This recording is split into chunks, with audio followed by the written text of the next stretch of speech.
फडणवीसांचे अच्छे दिन येणार, मुख्यमंत्री पदावरून संजय राऊतांचं महत्त्वाचं वक्तव्य।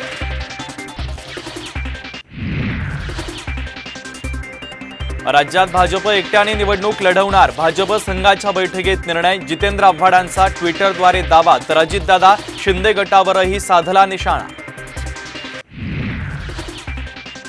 राज्यात आता तिसरा पक्ष फोडण्याची तयारी सुरू, जयंत पाटलांचा खळबळजनक दावा।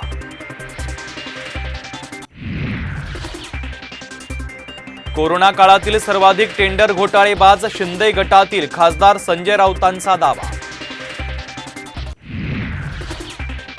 मल्लिकार्जुन खरगेंच्या अध्यक्षतेखाली काँग्रेस वर्किंग कमिटीची आज महत्त्वाची बैठक, लोकसभा निवडणुकांचा घेणार आढावा। ससून रुग्णालयात आता कैद्यांसाठी नवी नियमावली, कैद्यांचा अतिरिक्त मुक्काम होणार कमी, नवी समिती ठेवणार लक्ष। राज्यात नाताळनंतर थंडी आणखीनच वाढणार, यवतमाळ जिल्ह्यात थंडीने मोडला 10 वर्षांचा रेकॉर्ड, पारा 10 अंशांच्या खाली।